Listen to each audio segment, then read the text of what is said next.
What was that?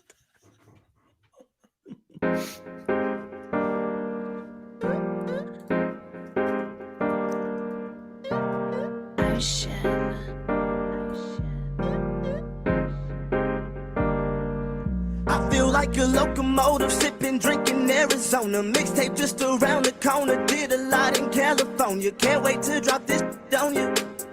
Yeah, they gon' have fun with that. Smash like Songam, and my songs gon' break through like a running back. Hello and welcome back to the podcast, as always, up to speed with Formula One.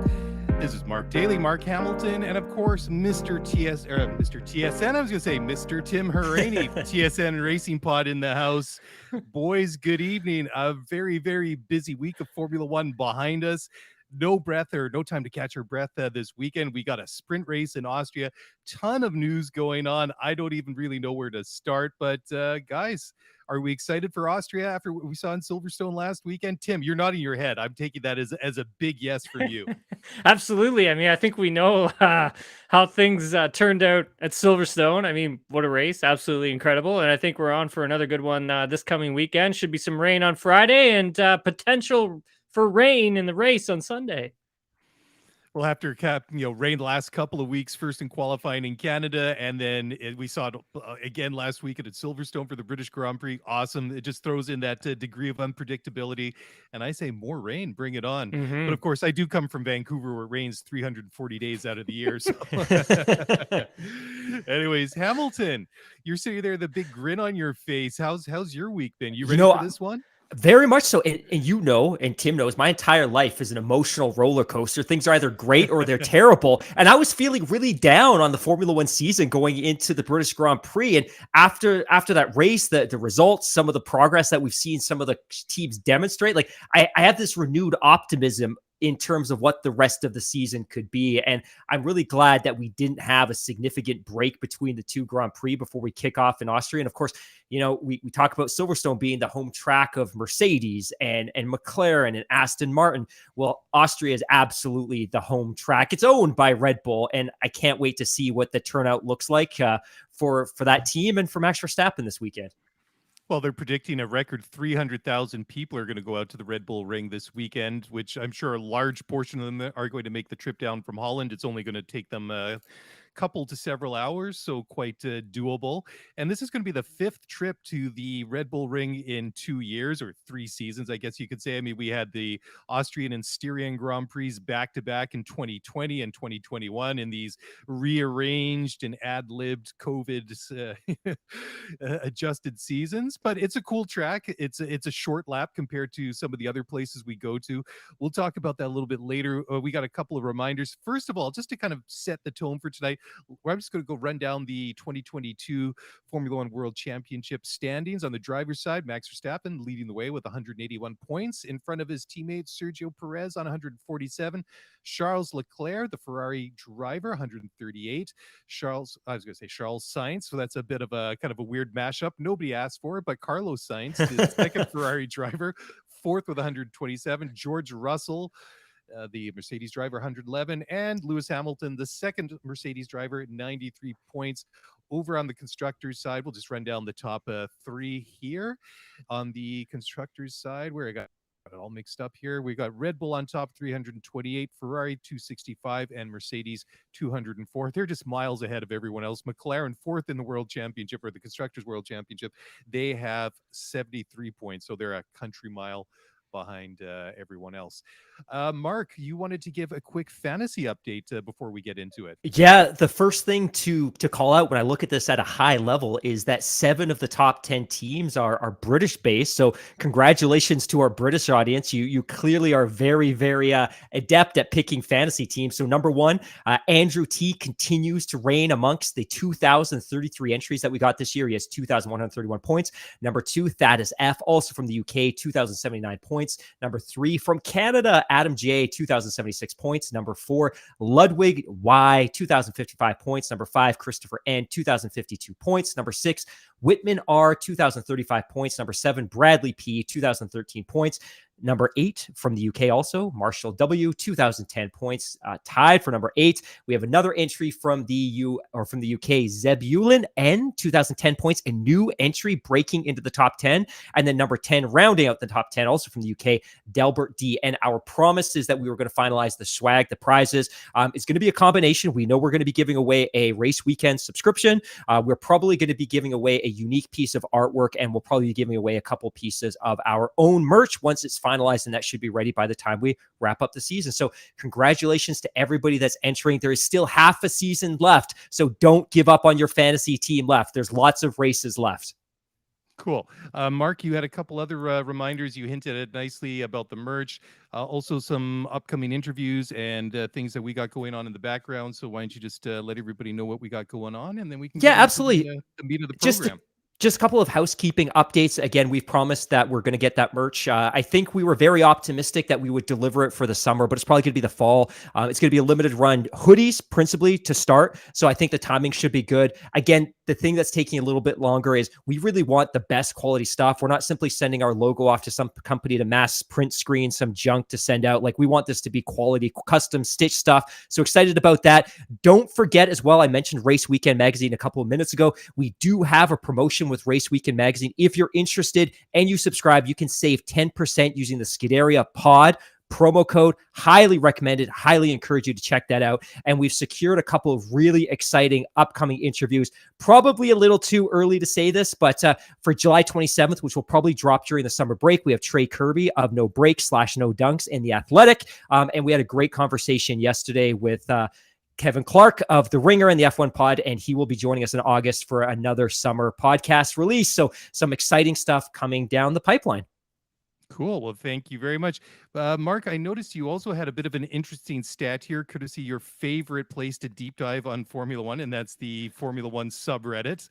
But this was kind of an interesting one. And then followed up by Lewis's Spotify playlist that he put together for Silverstone 2022. So where's Tim, by the way? Tim is in the garages. He's in the paddock. He's interviewing people. He's going through the stat books. He's a historian of the sport. I bring up the Reddit app on my phone and scroll through until I see interesting graphs, and I screenshot them. So that is my half-assed internet research for this podcast. But just a couple of really quick ones that I thought were interesting. So Autosports has indicated that the drivers with the longest consecutive list or length of seasons in which they've led by at least one lap is this. So Lewis Hamilton has led by at least one lap in 16 consecutive seasons, which is crazy. Michael Schumacher was 15, Sebastian Vettel 13, which is surprising because you assume he's had a couple of down years. Fernando Alonso 12, and Prost 11, and Senna 10. And then just one other really quick stat that I found on Reddit, and this is credit to EMKAERR, who produces some really, really great visuals and stats. I thought this was interesting. Following Russell's DNF this weekend, of course, his first DNF of the season, he'd finished in the top 5 in all of the races. Hamilton is now the leader in laps completed this year. Out of a total 588 possible laps, Lewis has completed 587, meaning that he's completed 99.8% of all laps this season, which is pretty cool. To give you a little bit of context, Stroll's finished 580, which is probably a surprise for a lot of people at home, assuming he struggled this year. Esteban Ocon 572, Ricardo 571, Norris 570, Verstappen 565, Latifi 546. And then in terms of laps driven by teams, this was a surprise to me. McLaren as a team has completed the most laps this season, 1,141, followed by Aston Martin, 1,128. Mercedes is on that list, 1,123. And then Red Bull kind of rounds out the top 4 at 1,100 laps. So it's interesting that reliability doesn't always translate into results. And you've got a couple of teams that are demonstrating great reliability in McLaren and Aston Martin, but aren't necessarily delivering the results in the Constructors' Championship standings. Very interesting. Okay, so well, do you want to talk about Lewis's Silverstone 2022 play? Well, it bears a quick mention, I think. I feel embarrassed having this on the agenda tonight, given that we've got Tim here, who's like a real dyed-in-the-wool Formula One journalist, and here I am reading off Lewis's Silverstone playlist. But Lewis published his Spotify playlist, and by the way, I am an Apple Music guy all the way. I like Spotify, but I'm an Apple Music guy. He published his Spotify playlist for Silverstone, and just a couple of interesting things that I saw on there. Paper Planes by MIA, which is a great song. I thought that was fantastic. He's got a little bit of grime on there. He's got a little bit of Queen. Interesting stuff. And it was a little bit more eccentric and a little bit more diversified than I would have expected. But if that's what it takes to get onto a podium every weekend, all the power to him, and Spotify for producing that playlist for us. Well, I guess we know what Carlos Sainz's Spotify playlist. It's just Smooth Operator just put on repeat. He's just going to loop that all day long. Okay, next stat is kind of a cool one. I want Tim to weigh on this one. This one comes from at F1.line, and it's a comparison of points scored for each team so far in the 2022 World Championship. So on top, you got Red Bull. So this year, RBR has 328 points compared to 289 at this point after 10 races in 2021. Ferrari 265 compared to 148 a year ago. 204 for Mercedes compared to 285. McLaren, this is not a good trend. Last year they had 163. This year they have 73. Alfa Romeo at 2022, 41 points compared to 2 points this time last year. Alpine, 67 compared to 40 a year ago. Alpha Tauri, another team that's sagging a bit. They had 49 after 10 races in 2021 compared to 27 this year. Haas has just been going up 20 points compared to no points scored this time last year. Aston Martin, another team that's lagging behind where they were this time last year. In 21, they had 48 points. Right now they have 18. And Williams, little old Williams, also in the positive side. Last year they had 0. This year they have 3. Which one do you want to bite off first there, Tim? There's some very interesting trends when you look at who's scoring what points this year. Yeah, that Ferrari one's pretty interesting, eh? I mean, if you think about it, if it wasn't for some of the DNFs that they've had, or some of the strategic errors that they've gone through, that points would be way higher for this season than it is right now, 265. I find that really interesting. And then obviously with Mercedes, right, they've taken a step back in terms of performance. But with Red Bull, again, yeah, if you take a look at that number 289, I think that number from 2021 could have been pretty close to what it is for, I believe, Max's tire failure in Azerbaijan. And there was something else. And then we had the Silverstone incident as well. So that number, I think, Daly could be, or would have been, I should say, a lot higher than what it was at that point in time. Yeah, totally. I think you can make the argument for 21 and 22. I mean, like you say, they left a bunch of points on the table after 10 races last year. And of course, Sergio wasn't bringing the points home because he was still finding his feet. I mean, he's doing a much more effective job this year, but look at all the DNFs that they've had and the mechanical issues that they've had, and Max scoring or getting points for 7th last weekend. So that 21 total could be higher. 22 could be much higher as well. I mean, that's the scary thing if you're a Ferrari, who, like you so correctly said, have left a ton of points out on the track. Mercedes, I mean, that is a big delta. I mean, it is almost at 80 points, but it's not quite as horrible as maybe McLaren. McLaren's really quite shocking. I mean, they're scoring less than 50% of the points that they did a year ago. That's really quite shocking. Alpine, I think, is it's an improvement. It's modest, but they're trending in the right direction. I wonder how much we can credit to the guidance of the team under Otmar Safnauer, who's a guy I rate pretty highly. Tim, what do you think about that? Yeah, no, I think it's pretty solid. I mean, ever since Otmar has come over to that team, it's just been upgrade after upgrade after upgrade, and the car keeps getting faster and faster and faster. Same with this weekend. They have a brand new rear wing coming for this weekend's race. So, I mean, that Otmar has really been pushing that team ever since he got there. Another one that actually really stands out to me, Daly, is Alfa Romeo. I mean, yes. 2 points at this point last season, now with 41. And I think one of the things is with that Alfa Romeo car is just how adaptable it is. I mean, it's quick pretty much everywhere it goes. And I think for some of the other teams that are further on in the field, like further back in the field, that is definitely a realistic shape to take with your car moving forward for next season. So surprised if we see some teams start going in that direction in terms of like what the car actually looks like and how it creates downforce. The other thing too that I like about Alfa Romeo guys is the fact that I think they got a really good driver pairing. I mean, Valtteri is a proven quantity in Formula One. He's a good driver. He had a great stint at Mercedes, helped them win, what was it, 4 constructors championships, or was it 5? I've lost count. And you got Joe Guan Yu, who I think is a good young driver. He's in the perfect position for a guy who's as a rookie in F1 to be teamed up with a guy that's been there, has won races, helped win championships. And I think that there's nowhere to go but up with Alfa Romeo. We'll talk about that a little bit in a minute. I don't want to give too much away here, but Mark, I just wanted to throw this one here to you. The last 3 teams on the list all stand out to me for different reasons. You got Haas, Aston Martin, and Williams. Why do you take those, Tim? Feel free to jump in as well with any comments you have.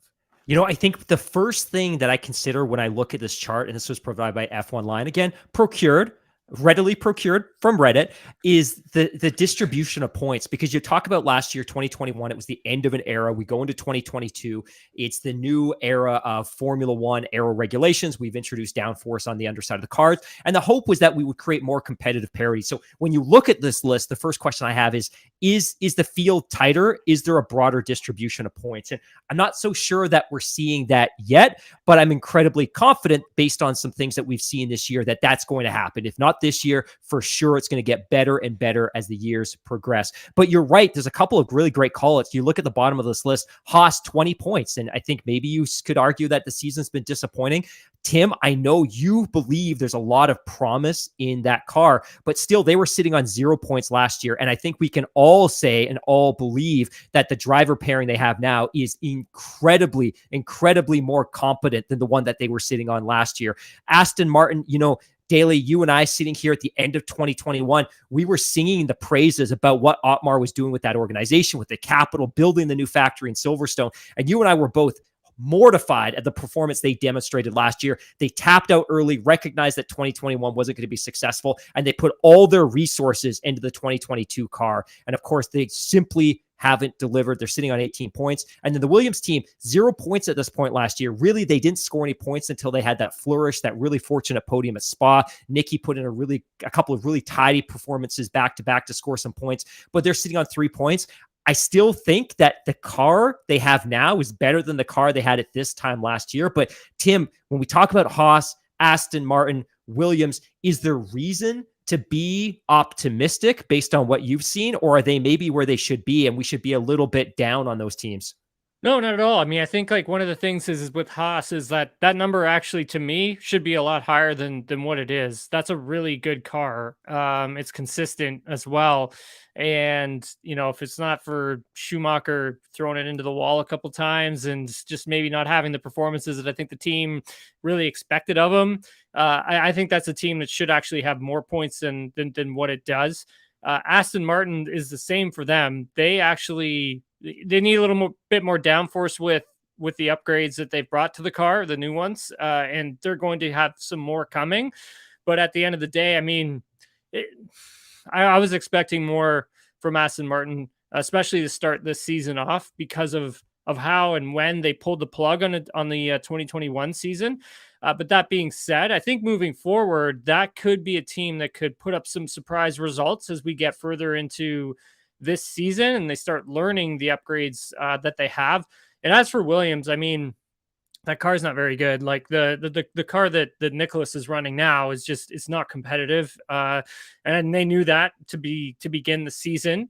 And you know what? I actually, Mark, will challenge you on that one. I think last year's car is actually a little bit better than this season's car that currently that they are running.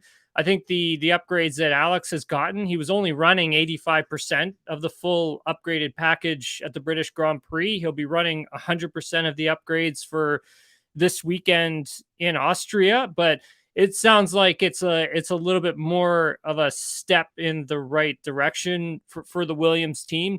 Not necessarily saying that they're going to be getting, big points all the time, but I think if these upgrades work out for them this weekend, they get a better understanding of what they have. I think they could actually compete for, 9th, 10th in races, some races. Yeah, interesting. Okay, guys, why don't we move on because we got a ton of stuff here to cover. This one's kind of cool because this, we've been talking about it offline over the last couple of days. This is the provisional calendar for the 2023 season. Eric van Haren from the De Telegraaf in Holland is reporting a 23 or a 24. You love it when I use. I do. I get so excited. Nice. That was solid. Anyways, is that legit? Is that legit? Hold on a second here. Hold the phone line. Is that legit? Like that's legit. My mom is Dutch. Wow, I lived in Holland for many years, so yeah, I'm fluent. So I'm impressed. I'm reading the article right now. I've got it up my screen here, and I'm reading it. His comments in Dutch and translating. So he's reporting a 23 to 24 race season. And it's going to be 24 races, depending whether or not China makes it back on to the calendar for next year, and that's solely dependent on this time whether or not they relax, the rules and everything over there, and the ongoing fight against COVID-19. So maybe surprising, or maybe not so surprising, but the provisional calendar does not list France. So Paul Ricard is gone. Belgium is gone, although there is a slight chance that they might get a 1-year extension in case that Kalayami in South Africa does not go on to the schedule. So worst case scenario, Spa's gone at the end of this year. Best case scenario, they stay on the calendar 1 more year, and then they're gone after that. Guys, what do you think? 24 races. I mean, holy smokes, that is going to be a busy year. I mean, we're almost getting to the point that we're racing every other weekend for half the year. So I mean, we're already seeing a lot of double and triple headers, but add another couple of races, it's going to get busier. Tim, what do you think? You like that as a driver, or as a mechanic, or an engineer, or even the guy in the motorhome serving up coffee and hospitality and stuff? That's a big commitment for everyone. that is right, Daly. I mean, that's a heavy load to put on your team. I mean, even the driver as well. Like, you have to remember everybody's traveling, right? I mean, I did a bit of travel for Formula One, and I was exhausted just from like a bit of travel. I mean, imagine imagine doing like a full season. I mean, it would be awesome. I would love to do it. I'd be pretty exhausted at the end of it. But I mean, that being said, 23, 24 races, that is a big time commitment. I think you're going to have to be running 2 separate crews, one that's gone home for a week off type deal, and then you got another one that's working, and then swap them out for the next one, and et cetera, keep doing it. I think it's going to have to be something like that. You can't have burnt out mechanics and crew members going to these races and doing the jobs that they're doing. It's just way too much. But aside from that, looking at some of the races that we may lose, I mean, guys, how can you lose a Belgian Grand Prix? Honestly, like that's a track that's meant to have a Formula One car on it, Hammy.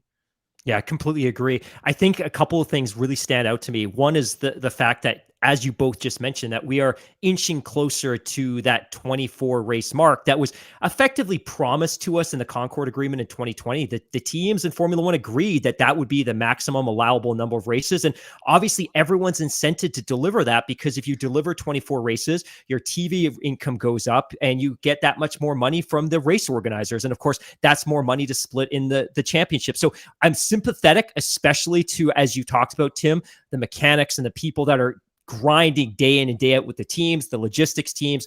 Less sympathetic, with all due respect to the media. I know that they're not necessarily staying in 5-star. I see you looking at me, but less sympathetic to the media that follow the F1 circus around. And of course, I hope and pray that one day you will be there for all 24 races. But yeah, it's going to be a grind for everybody involved. I think a couple of things that really stand out to me. One, we're going to start really early next year. We're going to be, according to this report, we're going to start March 5th in Bahrain, and we'll follow that up with March 12th in Jeddah, and then we'll bounce over to Australia. And the reason we're going to be starting so early next year is because of the timing of Ramadan. They want to make sure that get these 2 races in the Middle East before Ramadan falls. Now, we talked as well a couple of weeks ago about the fact that Australia will be alternating as the season opening race. That's principally going to be happening when Ramadan falls falls earlier in the year. So in years where Ramadan starts in late February, early March, you're going to start the championship in Australia. Then you're going to arrive in the Middle East after Ramadan is concluded. Other years, you're going to be starting in the Middle East before Ramadan starts. The question mark that I have, and Tim, I'm eager to know if you have any insights, is Abu Dhabi has a contract to be the season finale. And I don't know if there could be an amendment to that. I don't know if they could be paid off. But Vegas reportedly is on the calendar next year for the 18th of November, which is later than the season concludes this year. So to me, I start piecing this together. Like, do we do Austin, Mexico City, Brazil, Vegas, and then bounce over to Abu Dhabi? Or do we go Brazil, Abu Dhabi, back to Vegas? Like, how do we conclude the back half of that season?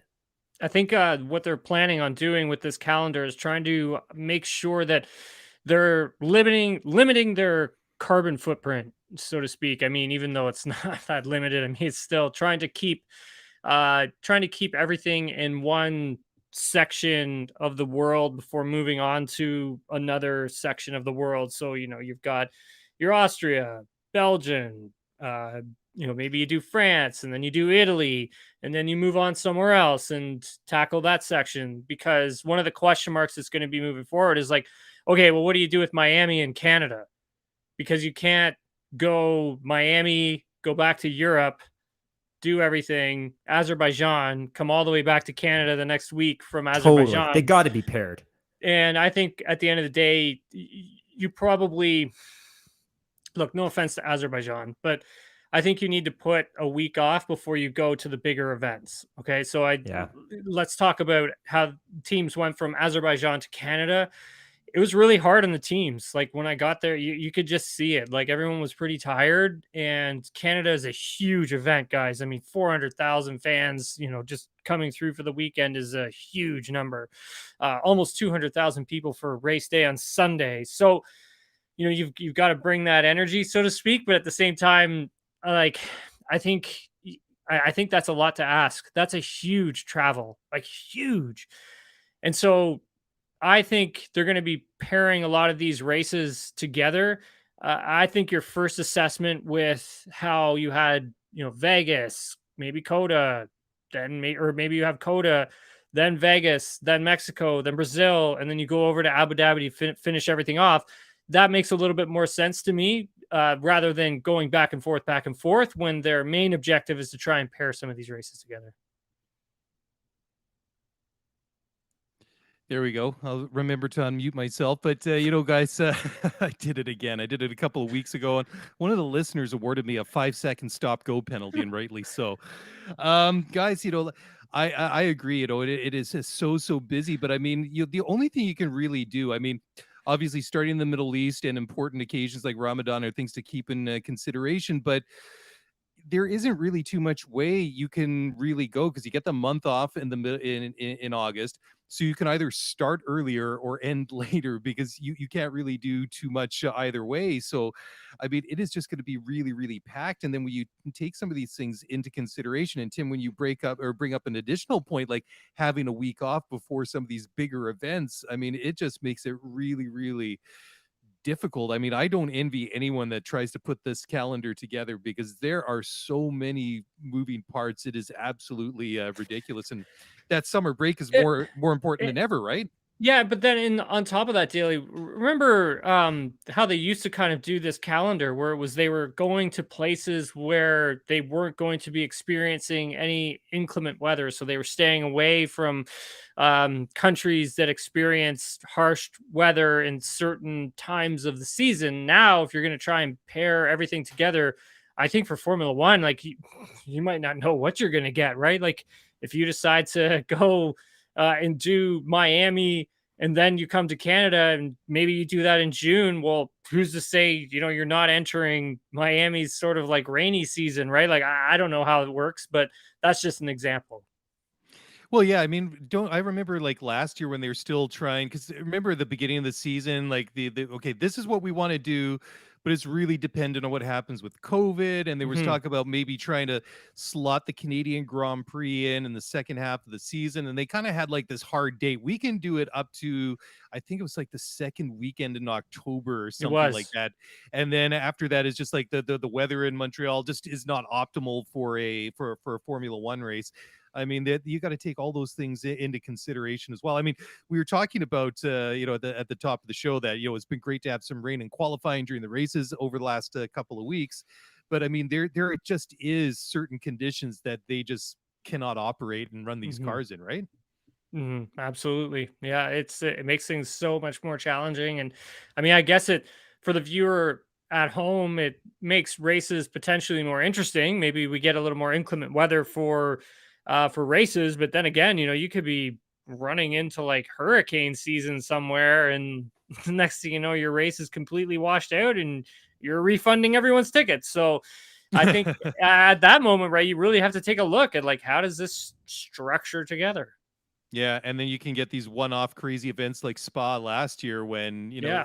but I mean, it's happened over the years where you get like this really bad weather at that track, and hmm that was you seem to have like an especially bout of nasty weather every, I don't know, several years. Anyhow, let's move on to the next one. Mark, I'm going to let you talk about this one. This is the business side of Formula One and the rumored deal that could see Audi acquiring up to 75% of shares in Audi, Sauber, Alfa Romeo, whatever you want to call them. Take it away, sir.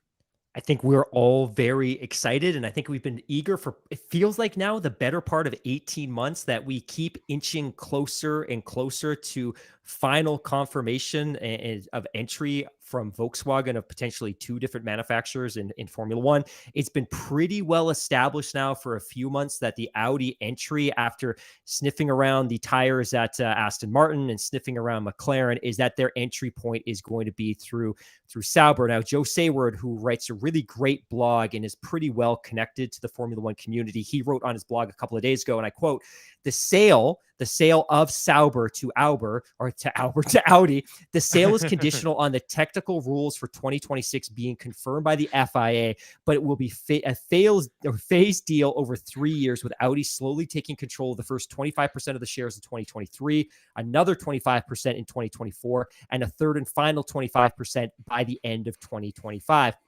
The remaining 25% of the group, the team, will be retained by Finn Rousing, who is one of the owners of Tetra Pak Laval, a firm which has annual revenues of $16.3 billion. The team will go on using Ferrari engines and will continue to be called Alfa Romeo until the end of the current formula at the end of 2025. After that, it will transform into an Audi-branded works operation with engines being built by Audi Sport GmbH in Germany. It cannot happen any quicker than that because you cannot have an Audi chassis powered by a Ferrari engine for all sorts of logistical and marketing purposes. So it'll be a slow purchase. It won't be fully confirmed until, and I suspect it's going to be the same with the Porsche and the Red Bull story, but it cannot be and will not be officially announced until which time that the 2026 power unit regulations are locked in stone. Yeah, this is very, very exciting. I think we've been speculating, wondering where the landing point for the VW group in Formula One might be, and this was one because it kind of makes sense now, and we speculated about a couple of weeks ago that why the Andretti thing. There seems so much like motivation on their part to try and get something done a year ago, and then all of a sudden seemed like something was going to happen, then it was all of a sudden wasn't. So it kind of makes you wonder what was going on in and around in the background. And then on the flip side, you have the this recently rumored deal between Red Bull and Porsche that was supposed to be announced this weekend at the Red Bull Ring at Red Bull's home race. Apparently that's not going to happen now because they're going to float Porsche on the stock market as an IPO, and it's rumored to be in the neighborhood of the $95 billion, which would be, I think, the biggest offering on for a German, for a German IPO. So that is absolutely stunning, and this is huge. I can't really wrap my mind around this. Tim, you're nodding your head. You look like you want to say something there. So please jump in. No, I mean, these are some of the things that I've heard as well. Actually, the price for the Audi Sauber deal, I actually heard higher than 450 million. But I mean, if Joe's reporting it, then that has to be what it's being set at. I mean, I can only imagine it being higher because I honestly feel Totally that that's agree. actually not Undervalued. enough. Undervalued, man. Because if you take a look at what the Andretti deal kind of looked like, I mean, this one is, I mean, it's a little far off for sure, but 450 million for 75%, that doesn't, no, I don't think so. I mean, I think that number should be probably higher than that. The value of the team, I think, is also much, much higher because of Has to where, be. where Formula One is at. I mean, yeah. So it's to me the price is a little bit strange, but I've heard similar things of Audi, yes, going to Sauber and in the Porsche deal with Red Bull for sure is I believe to be happening as well. My thing is with the manufacturers that are coming into Formula One is you have to try and lock them in for a set amount of time. And we've seen in the past Formula One get burned, by this. And I think that's definitely going to be something that these auto manufacturers have to commit to, right? They can't just be like, yeah, we're just going to come in for a couple of years and play, and then we're going to leave. I mean, it reminds me of like what BMW, Toyota, Honda, Jaguar, Ford. Yep. I mean, so it's just kind of like, I just think that, and that's definitely something that the teams will be pushing for because I don't think they'd want that either. And it brings up a couple other conversations that I hope we get into later on in the show. One about being the Andretti offering, but trying to get into Formula One. But that being said, I would have liked to have seen Audi come in and build their own car and their own team. And I would same with Porsche. I would have liked to have seen that. I think to me that would have been more intriguing. This is kind of just like, hey, we're just going to come in and what's Porsche going to do? Are they going to use the Honda IP? I mean, can they do that? Who knows, right? I mean, at the moment, Red Bull kind of owns it, don't they? So I kind of would have liked to have seen these car manufacturers come in and build a team from the ground up and really get in there and compete.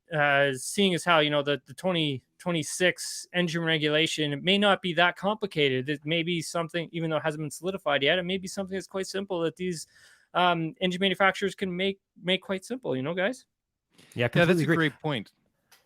No, I was just going to say, you make ahead. a really great point about that Toyota iteration. And I think Toyota was unique because they came in, and maybe this is the business case that Audi and Porsche, these manufacturers, look at, which is Toyota went in and they started from scratch. They built all the infrastructure from the ground out. They flamed out and they were out of the sport in less than a decade. So I think for Porsche and Audi, maybe purchasing an existing team or purchasing a portion of existing team is far less risk. And I agree. To me, I would like to see Hammy, right? If we think about it, like when Toyota was getting involved in Formula One, like they were spending big bucks. But they had to. They had to. I know, but now the landscape of Formula One has changed. Totally. There's a cost cap now. There's only a certain amount of money you can spend within a season. That really shrinks everything. It also makes the field a lot more competitive. If we're now actually seeing, like, if you take a look at how fast development has occurred for these teams so far this season, I mean, we're talking about teams that were 2 seconds off being potentially 1 second off halfway through a season. Right. That usually takes like 12 months, man, to like get into that gap. So I think like for something like this, I mean, and that's one of the things I think why Formula One has gone and did what they did with these regulations. And at the same time with the cost cap is trying to get more interest from auto manufacturers to come in and start their own teams. And you know what? Like the initial spend, yes. Would it be big for an auto manufacturer? Absolutely. Could they afford it? Sure. Can they sustain that over? Can they sustain a smaller number over seasons to come? I don't see why not. Yeah. Okay, guys, I got a couple of questions. Okay, sorry, Mark. I was going to say. No, I was just going to say, no, this is good. We're not used to having so much great debate on the show, but I would say to Tim, you're right. Like there's something that F1 has now that it's never had before, which is cost certainty. When Toyota went to the board and they pitched this idea of going into Formula One, it was a money pit. Like, what are your annual expenses? I don't know, $500 million, $1 billion a year. Now you go to the board, it's $135 million. It's $140 million all in, plus driver salaries, tack on another $20 million. And then you can almost account for covering all of that, if not all of it and more, with sponsorship money and prize money, right? Like the sport is absolutely rolling in the dough in terms of all of the money they're generating through the TV deals, through streaming, and through advertising. So you're right that if a manufacturer was ever going to come in, it's never been more appealing to start an organization from the ground up. So I completely get it that ideally we want to add new teams and new works teams to the grid. If we did that with Porsche and if we did that with Audi, though, we're at 12 teams and we've pretty much maxed out the grid. I think this does give the sport the opportunity. Like Sauber, for all intents and purposes, for its entire existence, has been a non-existent entry. They've been uncompetitive. They haven't delivered big results. Maybe now they can be a premium offer because they've got resources and expertise and financial capital that they've never had before. So I think that's good. I think in a way it's kind of a shame that Porsche is going to partner with Red Bull because Red Bull is a perennially competitive team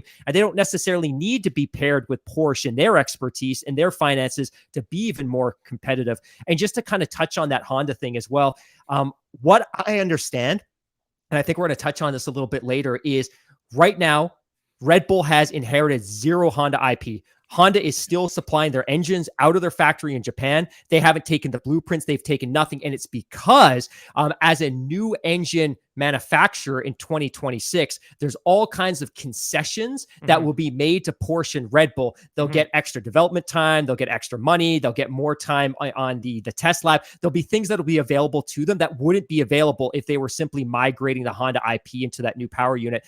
And what we've heard, you make a really great point too, is the formula in 2026 isn't going to be a lot different. Synthetic fuels, yes. MGUH gone, yes. MGUK enhanced, yes. New battery store, yeah. But the internal combustion engine is going to be the exact same. It's going to be the same turbo, the same 1.6 liter V6. Fundamentally, at its core, the internal combustion engine is going to be the same. Yeah.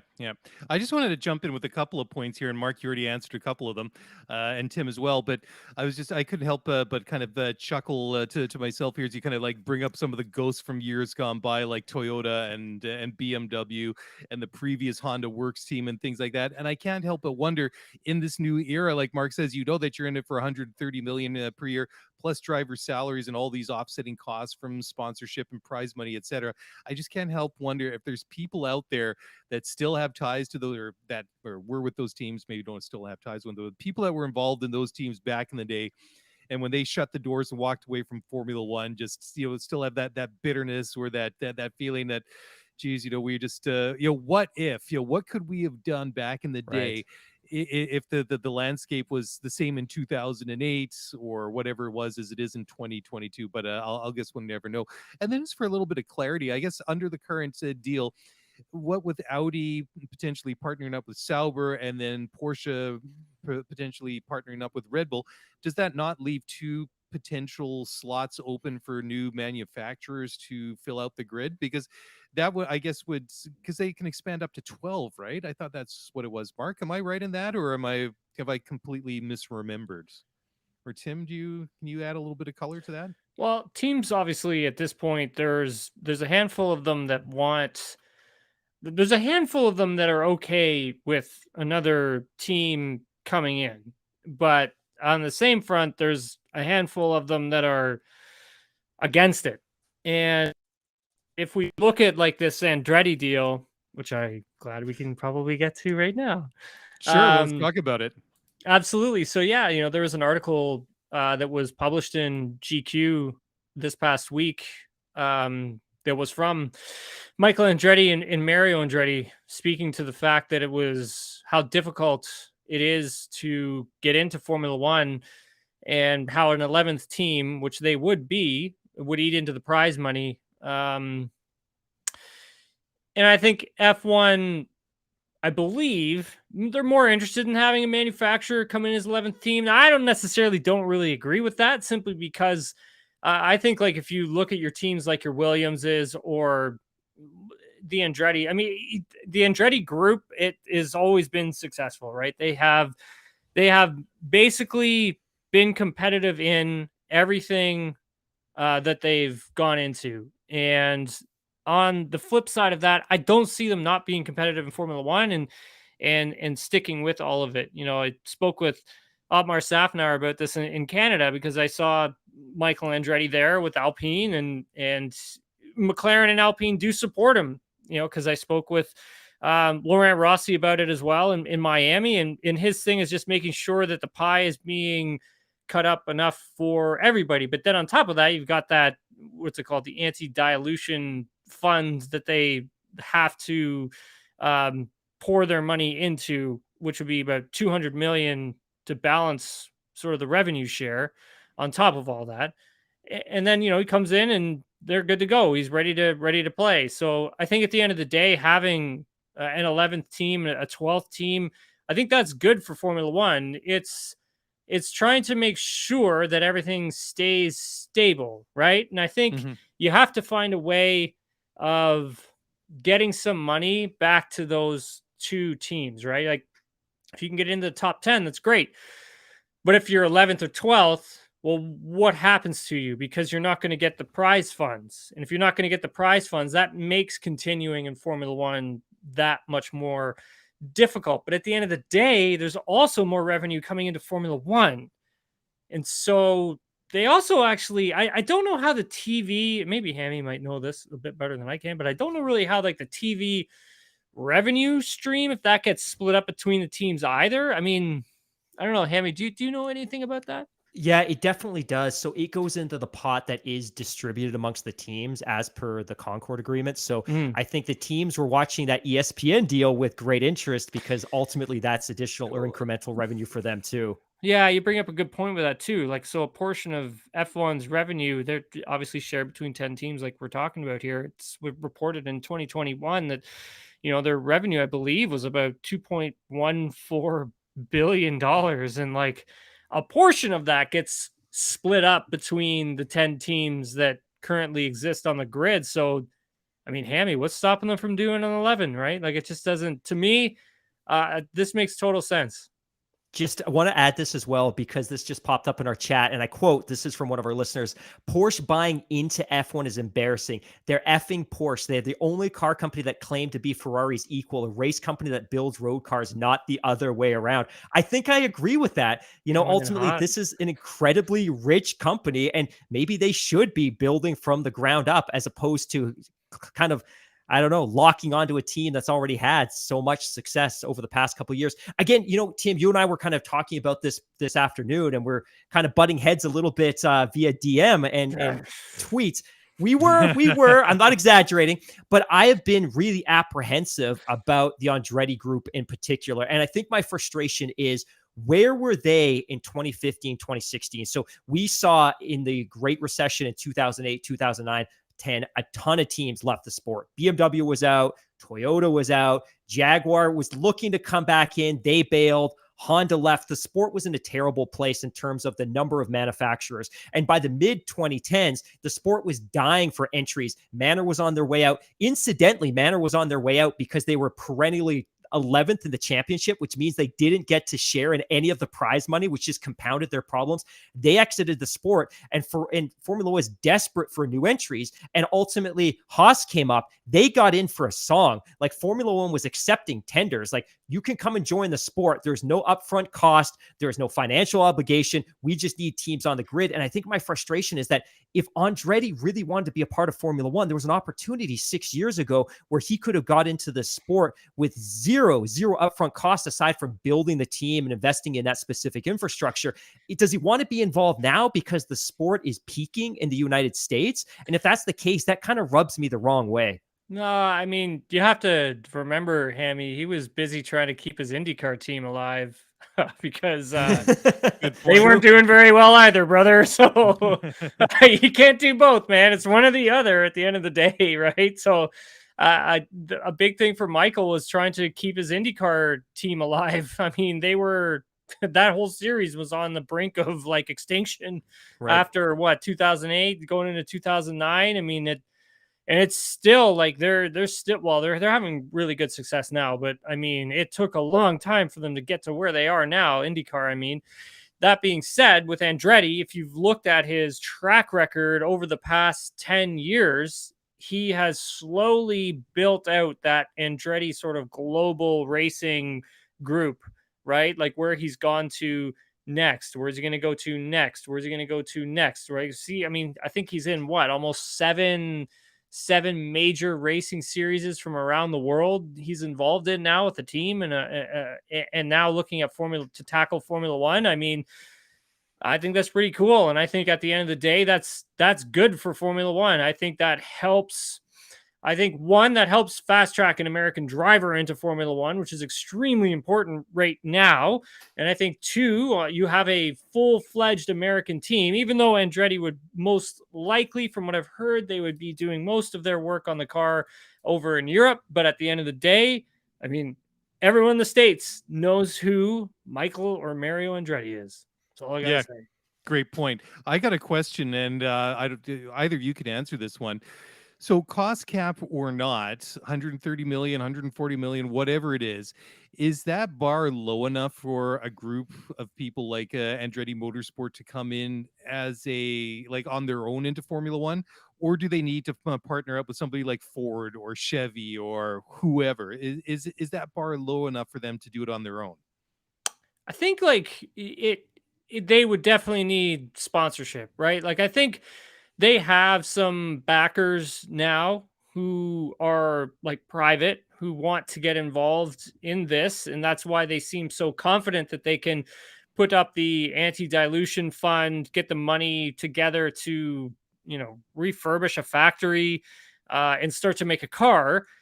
On top of all that, I think they feel that they can come in and be competitive at that price point. I mean, at the end of it, though, if I'm like Michael Andretti, I would be knocking on Audi's door or Porsche's door, like trying to see what type of deals you can work out with them. Like, I think I would be doing that. I mean, maybe he already has, but at the end of the day, I mean, I think you have to be aggressive at that point of thing if you hear that one of those two manufacturers are looking at coming into Formula One. Look, we know why Alpine is one of the two teams that are supporting Andretti, and it's because at least it's been reported that they will be the supplier of power units to Andretti. And of course, Alpine is the only team, or Renault is the only team not supplying anyone else on the grid. So it would be incredibly valuable for them to have a partner because one, it's a revenue stream. They can sell their engines. That's this new stream of business for that Formula One group. But two, it also gives them a ton of incremental data that they're not getting off of their units because they're only running two cars. So it would help the development of their power units. McLaren obviously has some pretty big investment in North America. I think, though, the bigger concern here is exactly what you just touched on, which is the anti-dilution fee. And for everyone at home, think about this as an expansion fee. You're entering Major League Baseball, the NBA, you pay an expansion fee. And that expansion fee is divided up evenly amongst all the other teams because as a new team, you're going to share in the league's profits. You're going to share in the TV money. And this is a way of buying off the other owners. I think when that anti-dilution fee was set in 2010, at the height of the pandemic in the Concord Agreement, I don't think that the teams nor Formula One could ever have imagined how quickly this sport could have grown. And I think if you talk to Toto and if you talk to Christian Horner, who are deeply invested in the valuation of their teams and the other teams on the grid, they see this as a real hindrance because ultimately they want to see teams, and Lawrence Stroll's talked about this before, they want to see teams worth billions of dollars, and it's detrimental to the valuation of all the teams on the grid if you're suddenly allowing somebody onto the grid at a cost of $200 million.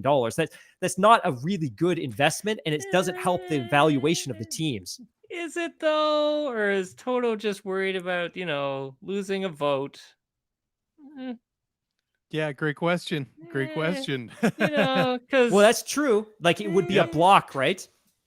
So there's politics at play here, Hammy. This is what I'm getting at, right? I mean, it's not all about the anti-dilution fund, and there's other things going on here. I have a feeling, and definitely one of them being votes, like Daly said, being a potential to come in and block something. You're getting Alpine engines. Who else does Alpine supply engines to? You're getting another, so if Otmar Safnauer wants to go in a direction with something and it has to be voted on, and all he needs to worry about is one last vote that hasn't been submitted, and that comes from Andretti, who's running his engines, what do you think's going to happen? Tim, are you suggesting that there's politics and favoritism and cronyism in Formula One? That can't be true. That never happens, right? Well, if we So, think about it, right? I mean, it's only logical, right? If oh you, yeah, of I course. would do it. I mean, Yeah. for sure, anybody would do it. So yeah, I mean, I think there's something to play there as well. Oh, totally. I'm just being a little bit sarcastic about it. Guys, this has been a great conversation. Let's start here. There's a couple of interesting stories that I wanted to talk about that sort of like really builds on what we saw last weekend after that very exciting British Grand Prix. First of all, this one I find kind of interesting, and Tim, I'd love to get your take on this.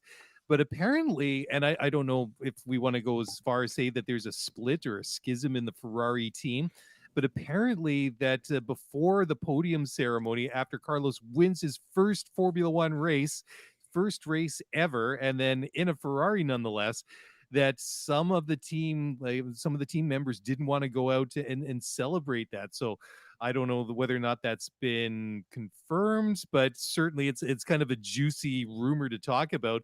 And if it's even partially true, if it's not like an out and out they're throwing wrenches at each other from across the garage because they hate each other, Carlos or Team Carlos versus Team Charles. But still, I mean, if there's even a little bit of tension, that's not a good thing to have in a garage. Definitely not a good thing to have inside a team. Yeah, Tim, talk to especially us about that. yeah, especially not now, right, Daly? I Right. mean, you're right on the cusp of potentially clawing your way back into this championship. This weekend in Austria is a big weekend for Ferrari. I think they could have some good success here. And if if your garage is split, I mean that's not good. So I don't think there's any truth to the story though, from what I've heard. But Charles Leclerc was not a happy camper at the end of the British Grand Prix. He flew back to Monaco, and Matteo Binotto actually flew out to Monaco too and took him out to dinner, and they had a nice conversation, according to Charles Leclerc today.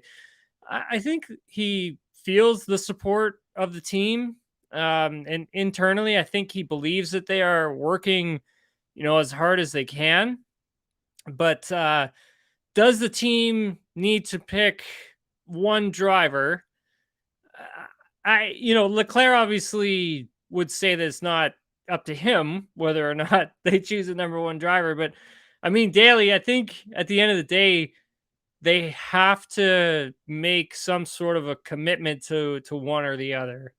Yeah, this 1A and 1B, the sort of number one drivers, it doesn't work. It doesn't work in any sport either. You don't have like a 1A to or 1B to Tom Brady, right? You Mhm, either have like your number one guy or whatever it is in any mhm. sport.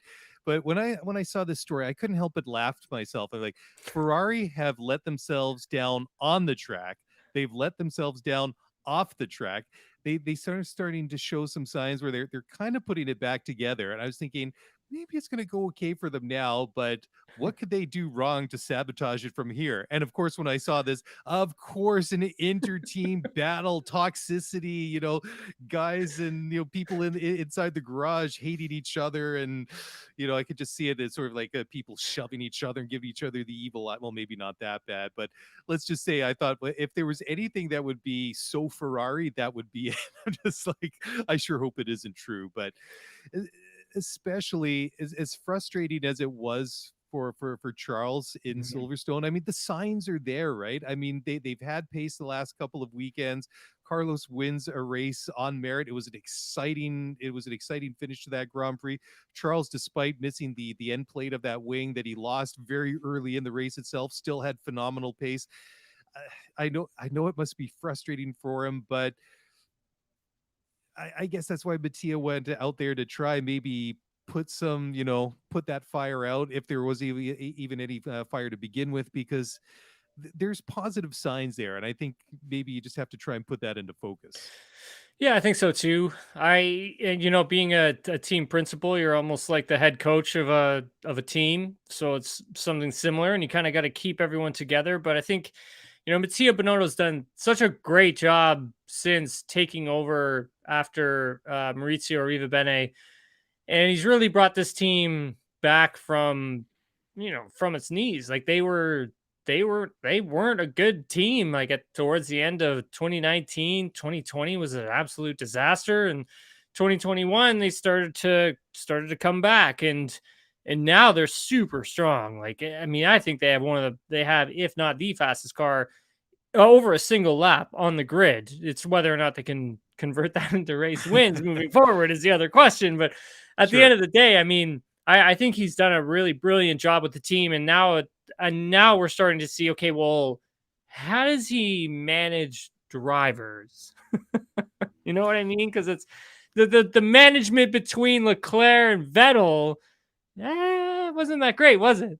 No, it wasn't. There was definitely some room left for improvement there, but that's the difficult part, right? That's when it comes to technical things and technical challenges, those are predictable and they're solvable. But there's nothing as unpredictable as people themselves and Yeah. interpersonal relationships, and the greats in any walk of life. It doesn't have to be Formula One. It can be in business. It can be in sports. It can be in families. Whatever it is. The organizations that truly get it, they do great things in whatever field they do, but they're great just the way that they interact and the mentality and I guess the relationships they have with each other just work really, really as well. So Daily, again, I want to add on this note. please. Going back to last year, the three of us were on a podcast, and this just occurred to Yep. me now. And we were talking about what a great place Ferrari was becoming. They were Yeah. developing a great car. The power unit was coming back, of course, after they were caught and slapped on the wrist by the FIA midway through 2019. 2019, you of course had that disastrous relationship that Mr. Tim Hauraney just alluded to between Vettel and Leclerc, and that wasn't managed well. But last year, things seemed to be coming together, and there seemed to be a really great relationship with Carlos Sainz and with Charles Leclerc. I specifically recall us sitting here and saying, look, the reality is the relationship's good because they're not in a position to compete for race wins. Wait till next year when this team potentially is in a position to compete for race wins. And then let's talk about what that relationship looks like. So not just the relationship between the drivers themselves, but between them and Binotto and on either side of the garage. And now we're in exactly that scenario where they have a car that's capable of winning races. And now you've got two drivers who are demonstratedly capable of winning Grand Prix. And some of those cracks and some of that friction is starting to appear. And again, a lot of this is self-inflicted, right? Like the reality is Charles Leclerc should be leading or close to leading this championship, if not for some strategy errors and some reliability issues. And then you compound that with the fact that Carlos Sainz is now a race winner, deservedly so. He put himself in a position to win a race, but he also won it because that team didn't pit Charles Leclerc, what should have been a no-brainer stop at the end of the race to put that car onto softs, right? Like the cracks are starting to appear. And I think it really just, to your point again, Tim, like Matteo Binotto as a team principal, he needs to be able to coach the drivers and coach the mechanics and coach the garage to create some cohesiveness. But again, there's two separate drivers and two separate sizes of the garage, and they're incredibly competitive with one another. But we'd predicted that this could be an outcome this season as the team became more competitive and started chasing race wins. Yeah, but Mark, I think that the key takeaway from what you were saying just now is that the problems that they're having and why these cracks are appearing is because of the problems that they're having. If they were brought home a lot more of these points through the first 10 races of the season and the championship is a little bit closer, I don't think there might be some sort of tension, but I don't know if you look at all the problems Charles has had, right? I think he's a lot closer in the championship. I don't think he's as worried about what Carlos is doing if, he hasn't finished on the podium in the last 4 or 5 races or whatever it is, and he hasn't had the benefit of some of the bad calls on the pit wall go against him. I think that the discussion might be completely different. I think that it is just like you say, these self-inflicted injuries and the results that they've had and all the points that they've left out there. That's what's boiling over. I think it's just frustration more than anything else. Yeah. All right. Okay. I just want to build on this one a little bit more. Ross Braun, the F1 manager or director of Motorsport. I always forget what his title is. It doesn't roll off the tongue very easily.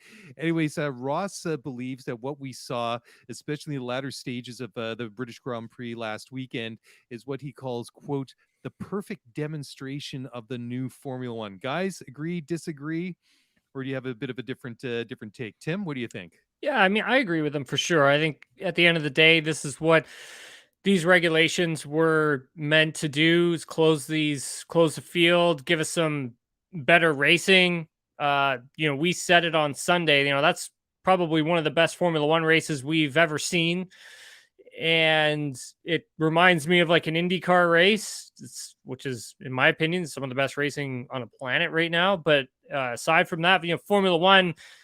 Uh, I think if they can, minimize runaway teams, and I think that will come with convergence over time. And I also think, these teams are going to be closing these gaps even more. So next season has potential to be very exciting, I think, at the end of the day. I mean, right now, Red Bull's kind of got a monster in terms of their race car. And you know what? I can see teams closing that gap very quickly. We've already seen it with these upgrades that teams are bringing now. I mean, I don't see why when we get to 2023, we're not seeing, great races like that happen a lot more often. Mm-hmm. Mark, what do you think? Do you agree with Ross or no? Yeah, I totally agree. And, it's funny, after the first two races this season, we were all saying exactly then what we were saying now, which is the regulations are working, the racing's better, the field spread's better, the competitive balance is better, and it kind of faded off. And, we went to a couple of different types of tracks, and we've seen a lot of street tracks and some hybrid tracks, none of them which are really great or conducive to racing. We've seen some reliability issues. We've been to some new tracks, but Silverstone, I think, is like the best, kind of the benchmark of what a really great, fast flowing, dedicated, purpose built Formula One circuit should be. And the product was exceptional. And Tim, I totally agree with you. I keep thinking back and like, was it recency bias in the moment that this was one of the best Formula One races ever? But almost a week later, I haven't shaken. Tim, I think the question I have for you is, obviously it's going to get better, or it should get better, that some of the teams came out of the gate this year. They'd done better work. They'd done the homework. They'd done a better job of developing their cars. Obviously the good teams, Ferrari and Red Bull, they'll continue to innovate the aero and the design of their cars. Can't really touch the power unit because it's pretty much frozen now.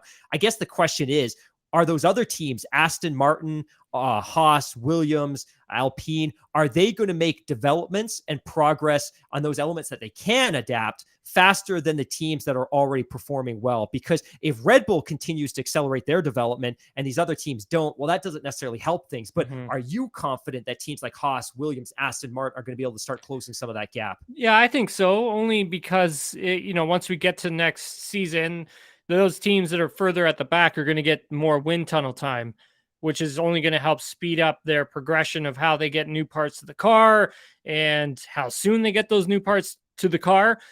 So I think at the end of the day, we could be talking about how Haas, Aston Martin, especially Williams, if they stay where they are, in dead last, the amount of wind tunnel time that team is going to get, and hoping that their budget can support what they want to do with the race car for next season. I don't see why not. I don't see why we don't see Williams, maybe battling within the top 5 of teams in a few years' time. Like, why not? That's what these regulations are meant to do. And it's actually, in my opinion, I think it's great. And yeah, I mean, I believe it's at the end of the summer break, everything kind of goes back to normal and teams are allowed to jump in the wind tunnel as much as they'd like. Well, not as much as they'd like, but they can jump in the wind tunnel with more, like say Mercedes. They're going to have more wind tunnel time coming up here in August, which is going to be beneficial for them, for not only for their car and their philosophy, but for next season as well. So yeah, I think I like this direction. I really do, Hammy. Ben in the chat says the real test is going to be this whole European swing. If we can keep this kind of racing in places like Austria, France, Spa, and Monza, then we can really call it a success. And again, I'm still incredibly optimistic daily, because the reality is we're still only 4 or 5 months into this new era, right? Like, some of the teams were going to get it right. Some of the teams were going to miss it. Talk about next year. Maybe we can even start talking about do we need DRS as part of the sport, or is the racing so close that as a driver aid or a competitive aid, maybe we don't even need that? And to me, that would be the ultimate sign that we've achieved, I don't want to say aero perfection, but possibly the most competitive racing we've ever seen in Formula One, is when we can start talking about getting rid of aids like DRS. But I'm incredibly confident. And to me, Silverstone was a jolt and it was a boost of enthusiasm, because it was like, aha, that's what we saw in Jeddah. That's what we saw in Bahrain. That's what we were promised. And it was real and it was authentic. Yeah, and that's the exciting thing about it. I think that I'm encouraged what I've seen, throughout different times of the year. Of course, I'm going to sit on the fence a little bit and say I'm going to wait till after Abu Dhabi in December till I really render a judgment. But I think there's promising signs there.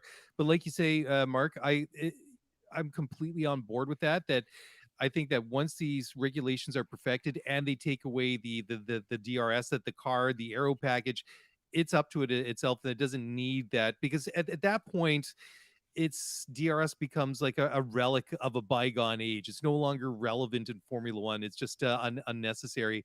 And I just kind of, I'm not a big fan of it. I understand how it works.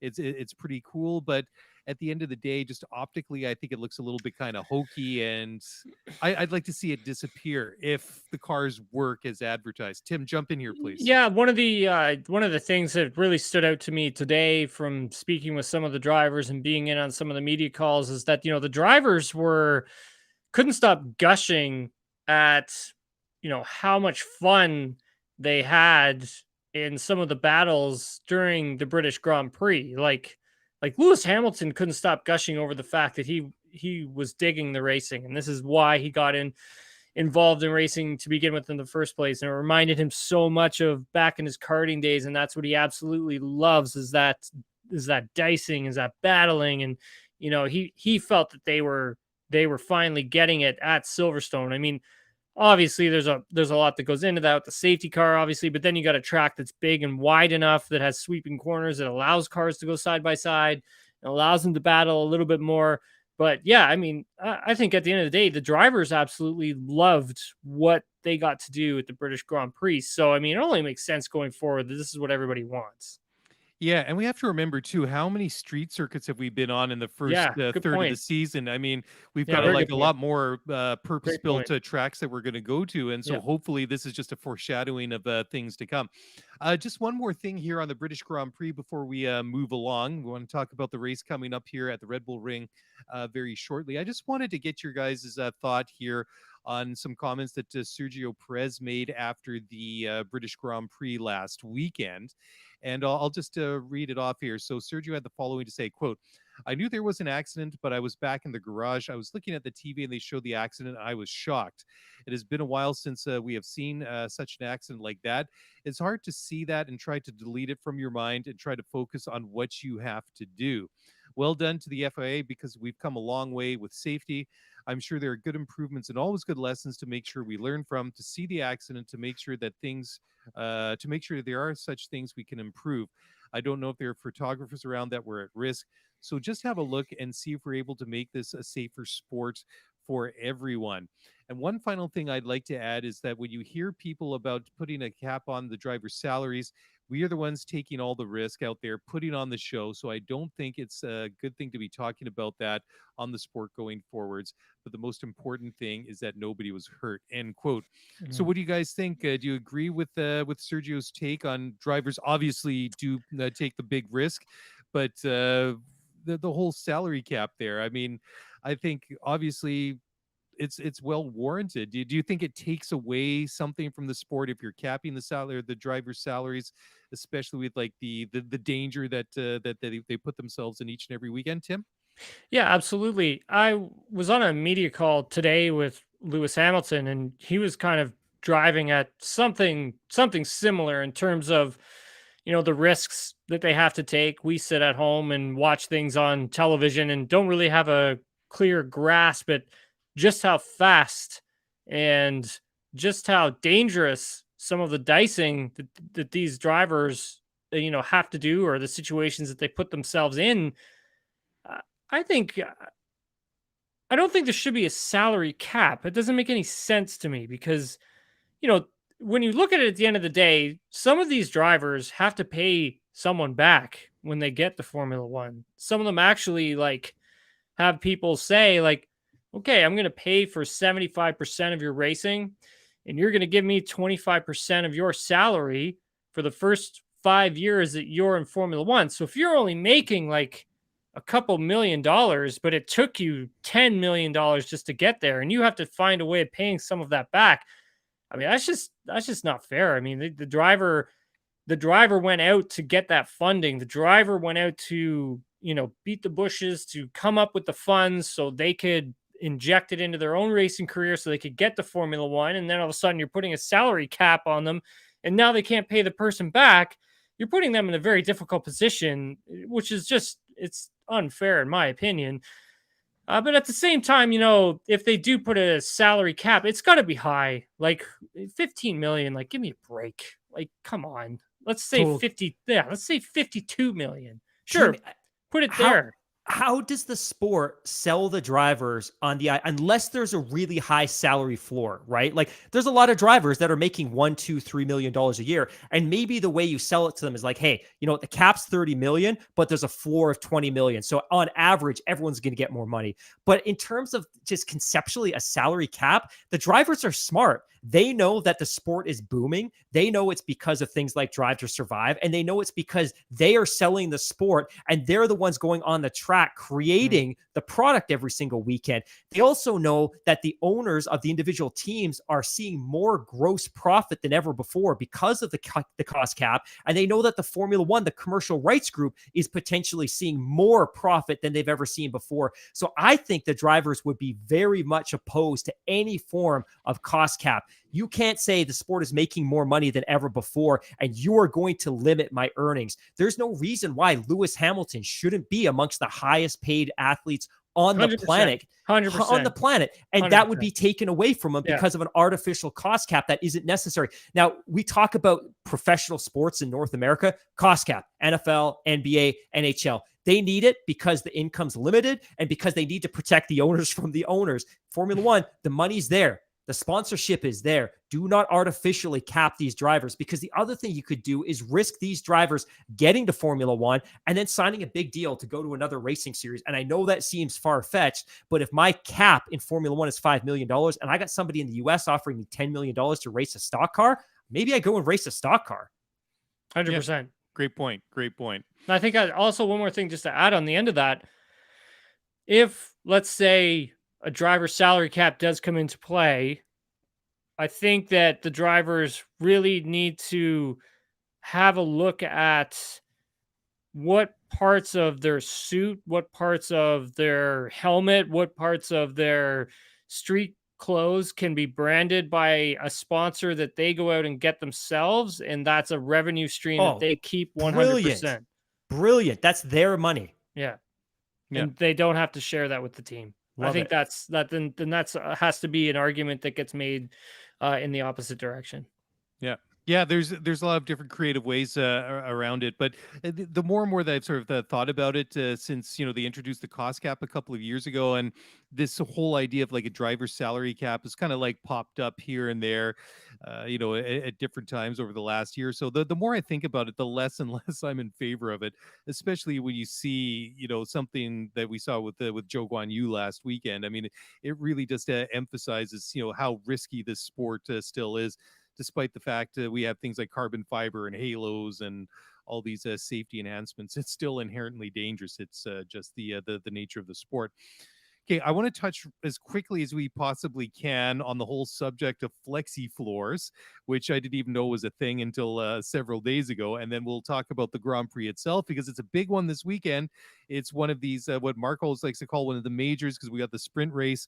So meaning rather than having free practice on Friday, we actually have qualifying sprint race on Saturday and the Grand Prix on Sunday. But ahead of that, there's been some revelations coming out that some of the teams, Red Bull in particular, have been running what is being called a FlexiFloor. So the current rules say that there's a minimum deflection of 2 millimeters at the two middle plank holes, and no more than 2 millimeters at its rearmost hole to really make sure that the floor is stiff enough. So there's some stories out there that some of the teams have been able to kind of work around that and be able to flex the floor as much as 6 millimeters, which still 6 millimeters is not very much, but it's big enough. Because what it allows the cars to do is to run with a higher rake and much closer to the ground, which gives them increased performance without ground strikes and porpoising and all these different things, which has obviously been an issue for a lot of teams this year, and has obviously been quite been in the headlines quite a few times, especially for Mercedes. Tim, what has the talk been in the last day or so in the conversations that you've been able to sit in? What are people saying about flexi floors, and what's going to happen? Yeah, I mean, one of the things that I think could end up happening is how does the FIA police this, because it is something that they can't actually see. I mean, it's not like we could see. We could see how the front wing on let me get this straight. If I remember correctly, was it the Red Bull had the flexi? No, the Red Bull had the flexi rear wing, Yes. and the Mercedes had the flexi front wing. Yeah, back in 2021. But we can actually see that, right? And so could the FIA, right? And there are sensors that are built onto these cars for the FIA in terms of certain purposes, whether it be damage or also bending the rules. Is there a certain type of sensor that they can start placing in and around the floor? I mean, I don't see why not. And then at the same time, is there some way that they can measure how much that's flexing at the same time? So I think that's going to be the question moving forward, and that these teams are definitely going to be talking about for sure. And if we take a look at that Red Bull, they don't have a lot of porpoising, right? They don't have a lot of vertical oscillation, where the Mercedes does, and it gets worse the stiffer that they run the floor. So if you have a that it's flexible, then we're not going to have as much vertical oscillation. Now, I'm not saying that Red Bull is actually doing this. I mean, I have no idea. But at the end of the day, it's going to be an interesting conversation over the next few days. We have the team principal press conference coming up on Saturday, so I'm going to be very interested to hear what everyone has to say. And Total Wolf is in on that as well. So yeah, should have more information on Sunday. Yeah, I have nothing of value to add. I just want to congratulate both of you. On taking a very dense, complex subject and actually articulating your thoughts really well, because I saw this in the outline. I'm like, oh, this is going to be a minefield of complexity. You guys did a really, really great job. So congratulations to both of you. I'm not going to even try to add value to what you said. So why don't we just move right on into the race preview? Because I feel like the more we try to add to the flexi floors is just going to ruin what... Dude, go out on top. Go out on top. Exactly. Okay, so let's talk about the Austrian Grand Prix. Like I said at the top of the show, this will be the 5th trip they here in 3 seasons. Last year, Max won there both times at the Austrian Grand Prix and at the Styrian Grand Prix. Year before, it was both of the Mercedes drivers, Valtteri winning one time, Lewis winning the time before that, or was it the other way around? I can't remember anymore. But the Red Bull Ring, it's fairly short. It's 4.32 kilometers or 2.68 miles. It's 306.45 kilometers or just over 190.4 miles. 71 laps. Last year we had Max on pole. The podium was Max, Bottas, and Lando. Fastest lap, like I said, is a short one. Fastest lap was Max setting a 106.2. And if you look at some of the other things, Pirelli is bringing the softest tires in their range, tire compounds, that is, the C3 hides, C4 mediums, and the C5 softs. Guys, what do we expect to see on the pavement at the Red Bull Ring? That's a mouthful all of a sudden. Red Bull Ring this weekend. Gosh, I got it out there. I need some more coffee or something. I don't know. I'm just going to say, based on what we've seen, I think that this is going to be Mercedes, or sorry, not Mercedes, but I think it's going to be Red Bull again. But it's really going to be interesting because Ferrari seem rejuvenated. It's going to be interesting to see what Mercedes look rejuvenated. I mean, Carlos said it in the waiting room there before they went out for the podium ceremony. He looked at Lewis and he was like, "Are you guys back now?" or whatever it was, something to that effect. So as much as I want to go the easy answer is that, yeah, it's going to be Red Bull walking this one. I don't feel is that it's going to be as necessarily clear cut or as easy as that. What do you guys think? Am I on base here or not?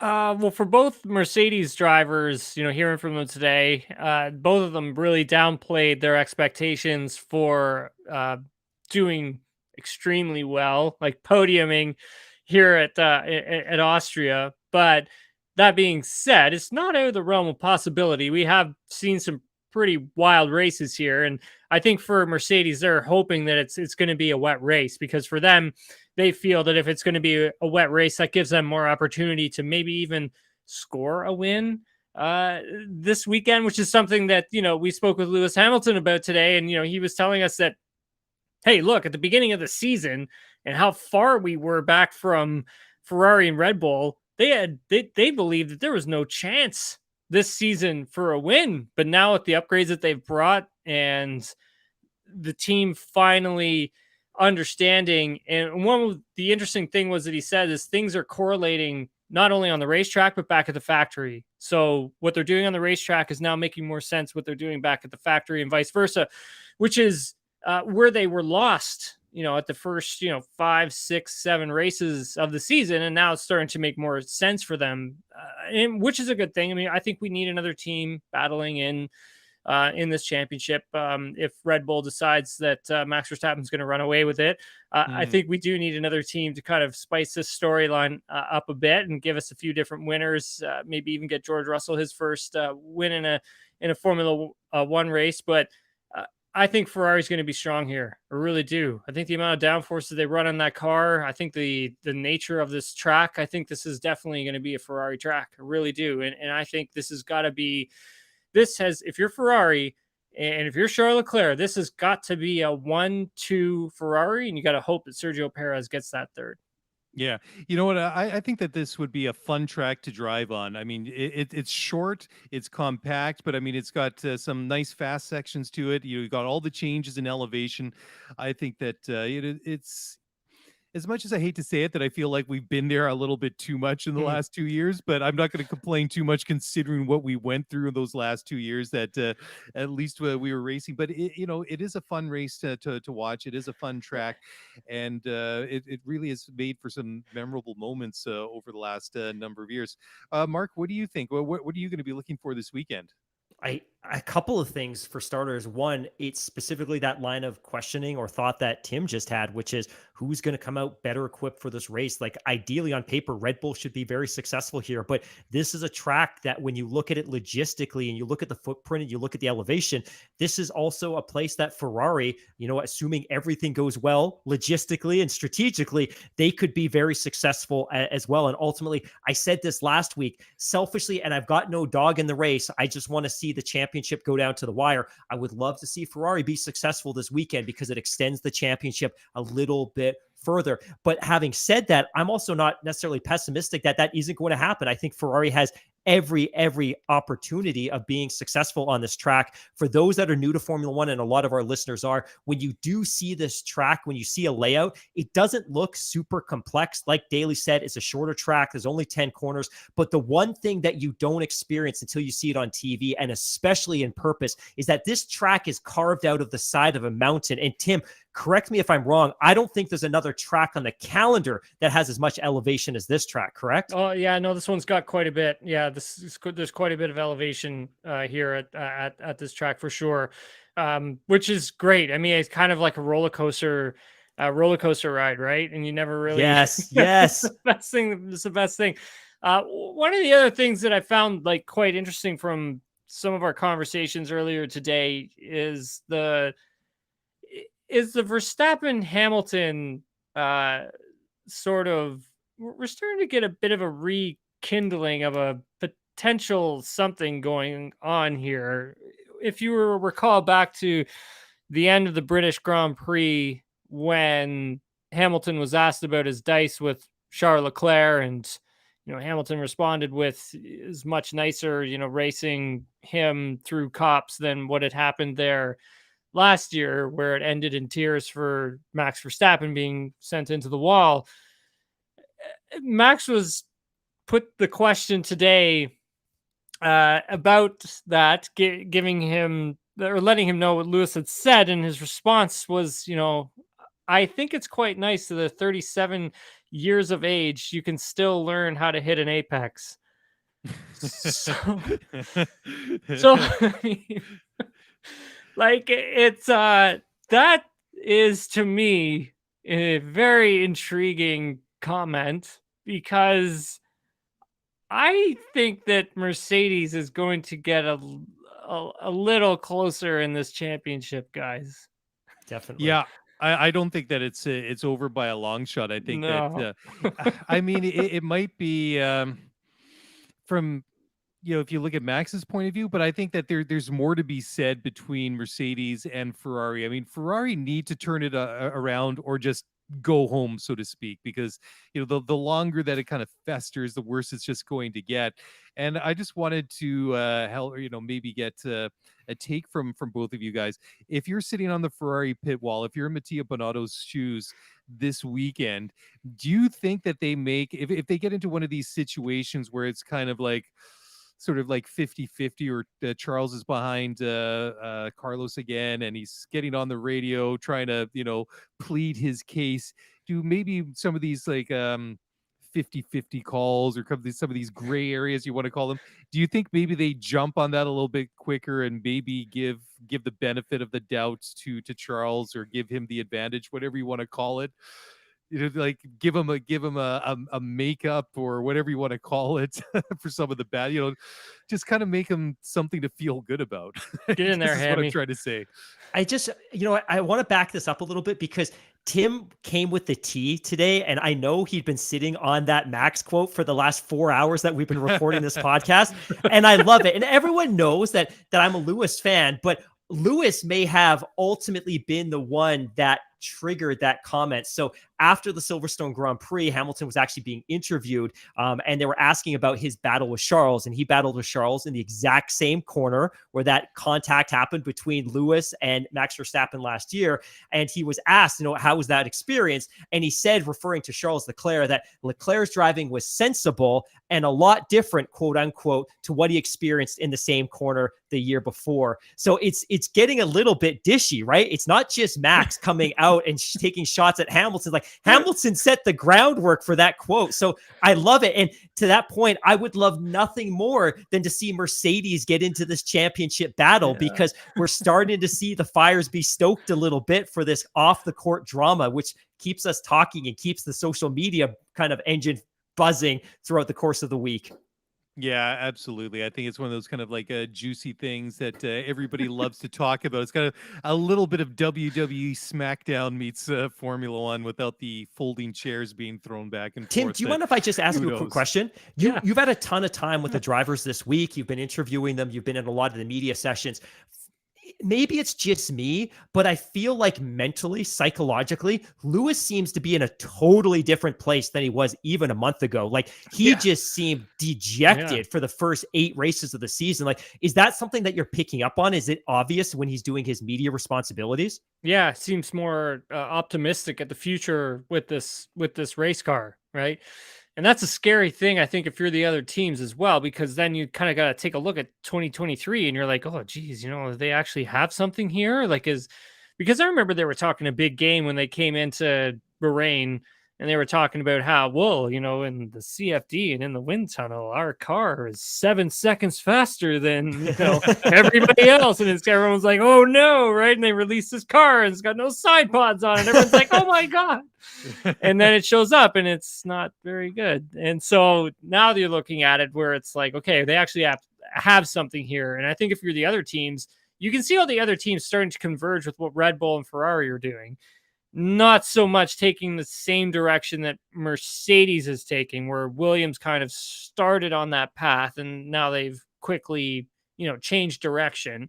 So I think, like, for a team like Mercedes, it's going to get very interesting in the next few races to see just how invested they are in this design. They have sounded like they are. Lewis Hamilton is extremely optimistic about this car moving forward.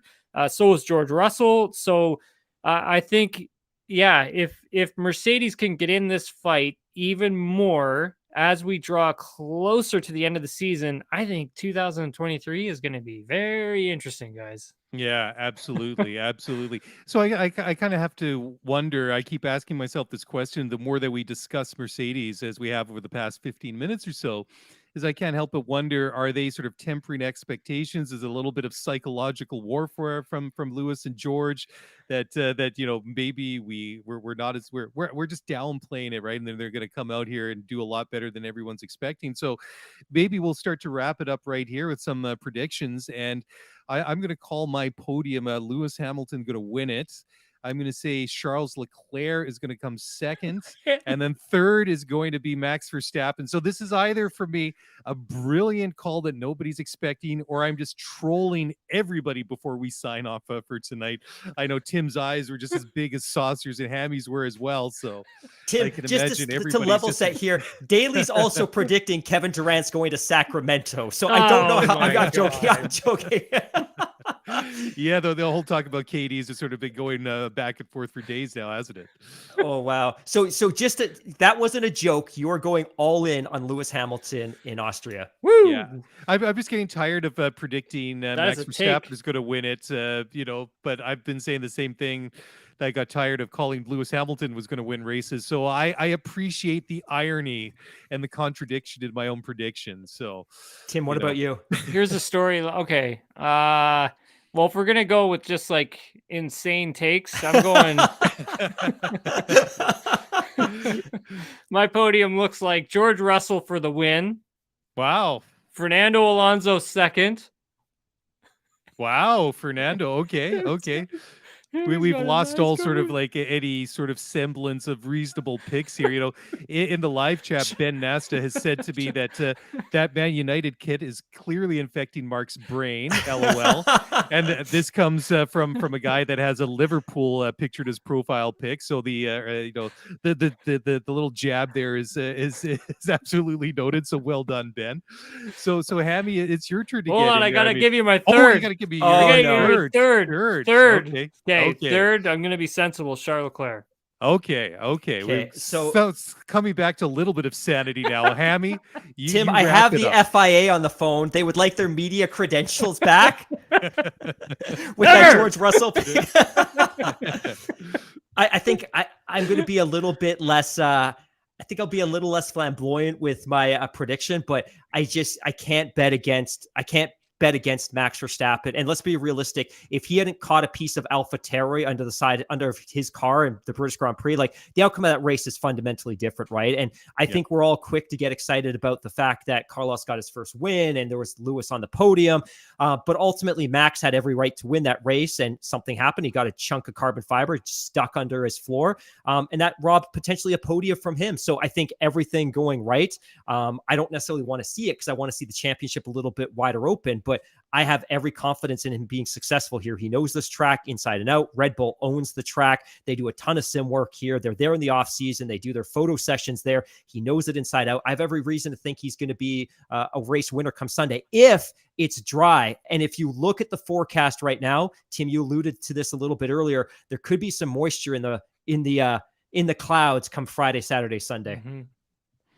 Yeah. So there you go. If you want the sensible pick, go with Hamilton. If you want something a little bit more flamboyant, as Mark put it so politically correct, go with either my picks or Tim's picks. I can't remember. What would you say? Kevin Magnussen for the win? Was that you're going with, Tim? George Russell.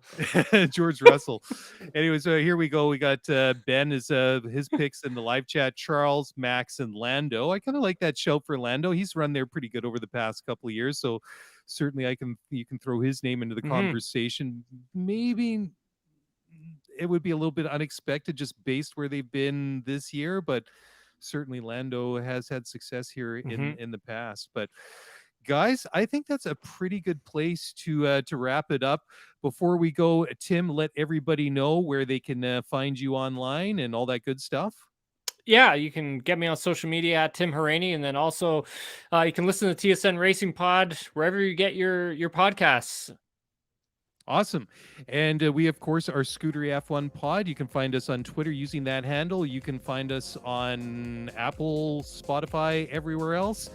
And that's it. On behalf of myself, Mr. Mark Hamilton, and Tim Herney from the TSN Racing Pod, enjoy the race, enjoy the sprint, enjoy qualifying. It should be a fun one. And we'll be back on Sunday night to recap this one.